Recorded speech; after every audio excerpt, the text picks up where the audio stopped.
Okay guys, shoutout muna tayo dito kay Boss Friends Villaflor. Pag nagawa Salamat mo sa na mga yung tips loads, mo. gawin mo namang ano yung ano mo, yung set mo. Kunyari ito, gawin mo plus 9. Yan. I-upgrade mo yan pagka ano, kunyari ito, example. Alam mo ito kasi napag-upgrade ka na ng ano mo, o di ko sure kung binili mo yung ano yung sword mo na plus, may plus na. Ulit na ito mga to, nahabol ako . Ngayon ang gagawin mo, diba naka-unequip kunyari, yan. I-upgrade mo siya. Kasi ang alam ko talaga, ayan o, kagaya niyan, sa plus 9, hanggang dito, ano lang plus 6 lang ata itong magagamit yung bliss. Pagdating na sa 7, 8, 9, ito na ata yung soul. Ngayon, wag ka muna magpa plus 10 kasi ayun o, pwedeng mawala yung item pag nag-fail. Kaya kailangan mo talaga ng ng talisman of luck. Ano kaya na itong ano. Kaya hanggang 9 lang muna. Yan. Pag nagawa mo na yan, kakayanin yan kalima 1, 2, 3. Pagka kunyari, kalima 3, medyo umaano ka pa rin, o kalima 2, nadadam pa rin yung damage. Taas mo lang yung agi muna. Focus ka lang muna sa kunat. Sacrifice mo muna yung damage. Kasi early game pa lang naman yan . Kahit ako, early game lang muna ako. Ngayon, ang ginawa ko naman dito, kasi ito may kunat na to 5S na to .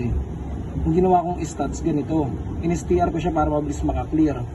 Pero yung kunat kasi, binibigay na nung nung item ko, yung itong gear set ko. Ayun may mga decrease na kasi ko na item.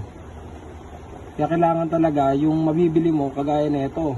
Yan, damage decrease. Huwag ka mag-DDSR yung defense success defense rate ba 'yun? DD yung kunin mo. Damage decrease pagka magpapalit ka ng set. Pero yung set mo okay muna yan. Isa itong AG mahalaga yan. Yung speed kasi sa na yung makukuha sa item. Hindi yung tataas kahit tataasan mo tong AG.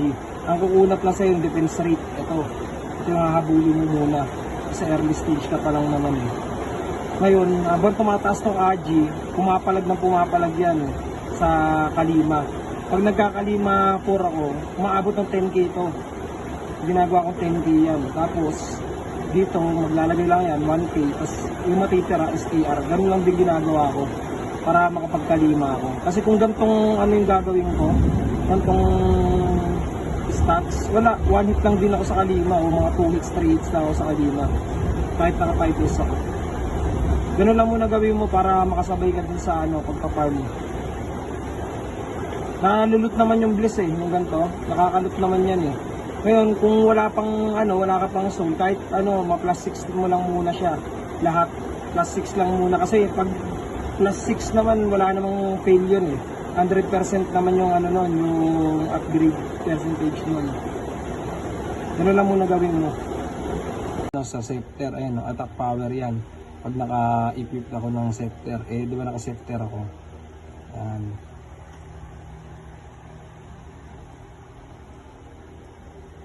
Sampu-sampu lang yan. Gagawin mo dyan. Kasi, ba't ganito yung setup nila? Hindi pwede yung i-type mo lang yung number. Ito naman sa mana, madidecrease yung mana mo. Kaysa kunin mo yan, pang PVP yan, early stage lang naman, farming lang naman yung target natin. Hindi naman tayo makikipagpatayan muna. Ito lang muna, para at least bawas din sa cost ng pots, mana pots, para di pabalik-balik sa sa tawag dyan, sa spot, kakabili ng yan. Ito, kasi yan attack power pa rin yan. Kunin natin yan. Naglalag na. Nakita mo naman kanina, di ba? Ubos yung buhay ko agad. Ito, kahit hindi ko suotin yung kabayo ko, palag to.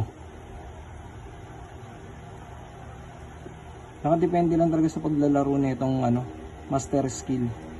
Kaya kahit hindi ganun kaganda yung set mo, makakapalag ka pa rin. May laban pa rin talaga. Kung magaling ka maglaro nitong ito para sa critical naman to, sa buff ko. Yung skill ko na critical. Kukunin ko lang din yan. Pero actually kung pwede lang ako dumiretso dito, hindi ko na kukunin to Hindi ko naman kailangan ng critical. Pero dahil hindi ako makakatawid dito sa excellent, ayan, excellent damage rate yan eh.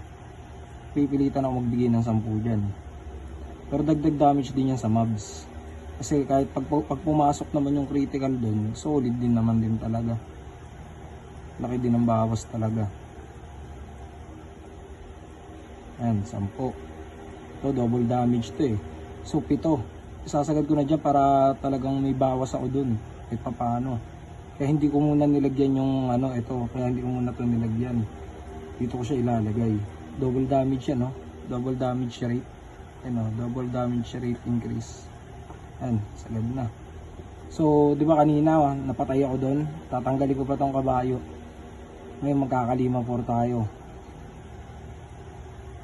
Ayan, kalima 4.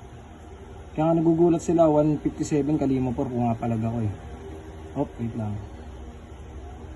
Yan lang talagang problema. Mag-a-adjust ka din talaga dito sa ano mo, sa skill mo kasi nagalaw na naman siya. Save.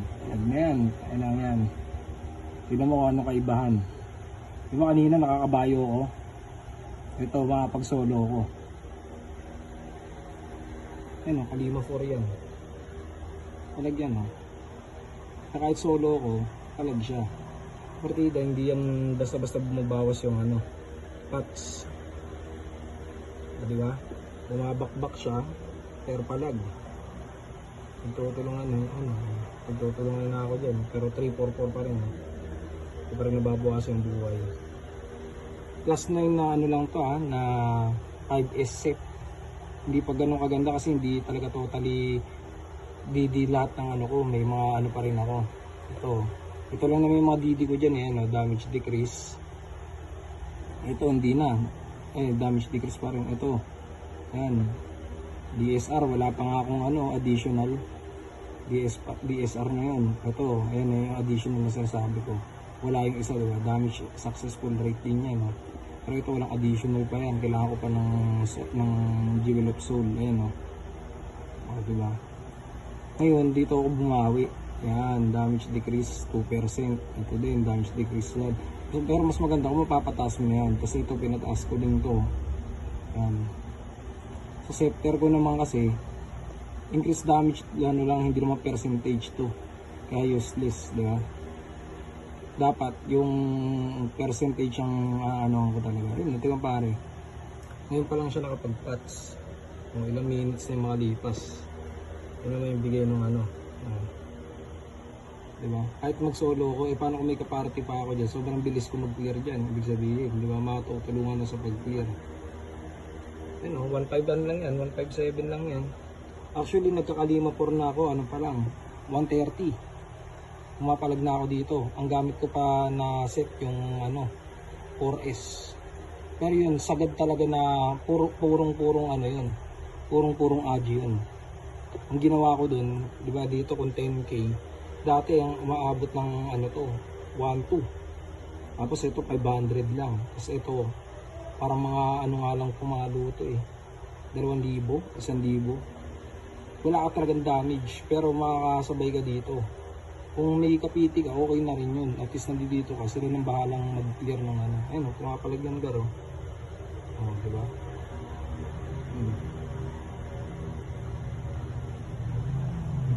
Kalima 4 yan. 5S. Nalobat. 5S. Diba? Depende lang talaga sa ano yan, Lods, sa paglalaro ng master skill tsaka ng stats. Okay, babalik ko ulit dun sa dati ko ano para mabilis tayo mag-clear sa MH. Mag-MH no. 10:30 yun.